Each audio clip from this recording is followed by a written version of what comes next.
Hello friends, welcome to win exam. तो reasoning से जुड़ा एक फैक्ट डिस्कस करना चाहूंगा। इसलिए डिस्कस कर रहा हूं कि इससे हो सकता है कि आपको जो रीजनिंग को पढ़ने को लेके जो अप्रोच है, रीजनिंग के क्वेश्चन सॉल्व करने को लेके जो अप्रोच है वो हो सकता है थोड़ी सी बेटर हो जाए। फैक्ट ये है, सबसे पहले कुछ एक छोटा सा मतलब एक जो सिनेरियो है वो डिस्कस करना चाहूंगा आपसे। आपने देखा होगा दुनिया में जितने भी तरह के नंबर होते हैं, ठीक है, सबके पास होते हैं लगभग, ठीक है, भारत की जितनी भी आबादी है लगभग सबके पास होते हैं। जैसे मैं बात कर लूँ Aadhaar card number, account number, mobile number, PAN number, जितने भी तरह के दुनिया भर के नंबर होते हैं, आप इसमें क्या देखते हो? Number number number number number. हर एक जगह आप क्या देखते हो? नंबर। ये सारे जो नंबर्स बनाए गए हैं ये 0 से लेकर 9 तक के डिजिट के कॉम्बिनेशन है। एक तरह से जैसे मोबाइल नंबर है तो उसको 0 से लेकर 9 तक के डिजिट का कॉम्बिनेशन बनाया गया है और ये हर सबका यूनिक होता है। जैसे आधार कार्ड है, आधार कार्ड नंबर सबका अलग होता है और 12 डिजिट का होता है और वो 0 से लेकर 9 तक के कॉम्बिनेशन से ही बनाया गया। मतलब हमें 0 से लेकर 9 तक के डिजिट को यूज करना है और 12 डिजिट के हमें कॉम्बिनेशंस बनाने हैं। कितने? करोड़ों लोगों के लिए। और ये भी नहीं कि 1 करोड़ 2 करोड़। कितनी जनता है भारत को आपको पता है? 130 140 करोड़ जनता की अगर मैं ना भी बात करूं, अगर मैं सिर्फ 50 करोड़ की बात करूं तो मुझे कितने सारे कॉम्बिनेशंस बनाने पड़ेंगे, ठीक है। जबकि हमारे पास एक और चीज होती है, क्या? अल्फाबेट्स। अगर हम ए से लेकर जेड तक की बात करें तो हमारे पास टोटल कितने अल्फाबेट होते हैं? 26। डिजिट कितने होते हैं? सिर्फ 9, ठीक है। तो कॉम्बिनेशन किसके ज्यादा बनाने पॉसिबल है, डिजिट के कि अल्फाबेट के? अल्फाबेट के। हम अल्फाबेट के ज्यादा से ज्यादा कॉम्बिनेशन बना सकते हैं एज कंपेयर टू नंबर, ठीक है, एज कंपेयर टू डिजिट। ये चीज आपको बेसिक पता होगी कि भाई ज्यादा चीजें हमारे पास तो उसके हम ज्यादा कॉम्बिनेशन बना पाएंगे। तो ए से लेकर जेड तक मतलब अल्फाबेट के ज्यादा कॉम्बिनेशन बना पाना पॉसिबल है। उसके बावजूद भी हम नंबर्स क्यों यूज कर सकते हैं, क्यों यूज करते हैं, नंबर क्यों यूज किया जाता है सब जगह, ये बात समझने की जरूरत है।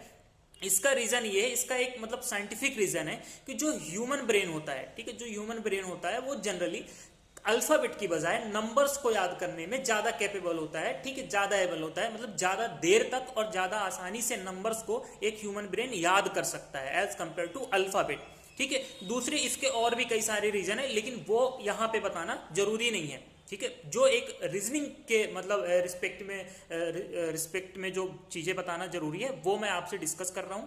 तो ये रीजन होता है। अब देखिए ये फैक्ट क्यों बताया मैंने, इसका सीधा रिलेशन है रीजनिंग से। कैसे? रीजनिंग में जब आप पढ़ते हो, जैसे अल्फाबेट सीरीज हो गया, कोडिंग डिकोडिंग हो गया, नंबर एनोलॉगी या अल्फाबेट एनोलॉगी हो गया, या फिर जिसको हम वर्ड एनोलॉगी कहते हैं, या फिर वर्ड क्लासिफिकेशन हो गया, तो ये सारे चैप्टर्स होते हैं। इनमें आपको कहा जाता है ना कि आप अल्फाबेट को एज ए नंबर कंसीडर करो, और नहीं कहा जाता तो मैं तो कहता हूं कि अल्फाबेट को आप एक अगर नंबर की तरह आप कंसीडर कर लिए तो ये सारे चैप्टर आपके लिए एकदम आसान हो जाएंगे। मतलब समझ लीजिए एकदम आसान हो जाएगा, सिर्फ कॉमन सेंस से ही क्वेश्चन सॉल्व होंगे, ठीक है। दूसरी चीज, आपका टाइम बचेगा। करना सारी चीज आपको नंबर के थ्रू ही है, क्योंकि नंबर से हमने बताया ना कि नंबर से खेलना ज्यादा आसान है एज कंपेयर टू अल्फाबेट। तो नंबर से खेलने के लिए आपको हर एक अल्फाबेट को नंबर में कन्वर्ट करना पड़ेगा, और जब आप अल्फाबेट को एज ए नंबर देखने लगोगे तो आपके लिए ये सारे चैप्टर्स काफी आसान हो जाएंगे, ठीक है। ज्यादातर लोग गलती क्या करते हैं कि ए से लेकर जेड तक की प्लेस वैल्यू याद करते हैं, ठीक है। मैंने आप लगभग हर एक वीडियो में बताया कि कोई भी चीज आपको याद नहीं करनी, अपने दिल दिमाग में बैठानी है, और उसका तरीका भी हमने डिस्कस किया है कि कैसे दिल दिमाग में आपको बैठाना है, ठीक है। दिल में बैठाना है आपको, दिमाग में नहीं बैठाना है, क्योंकि दिमाग में बैठाई हुई चीज कई बार निकल जाती है, ठीक है। लेकिन जो चीज दिल में है वो चीज कभी आपसे नहीं निकलेगी, इवन आप कितने भी पैनिक सिचुएशन में हो एग्जाम टाइम में, क्योंकि एग्जाम टाइम में माहौल ऐसा रहता है कि कुछ ना कुछ हमें भूल जाता है।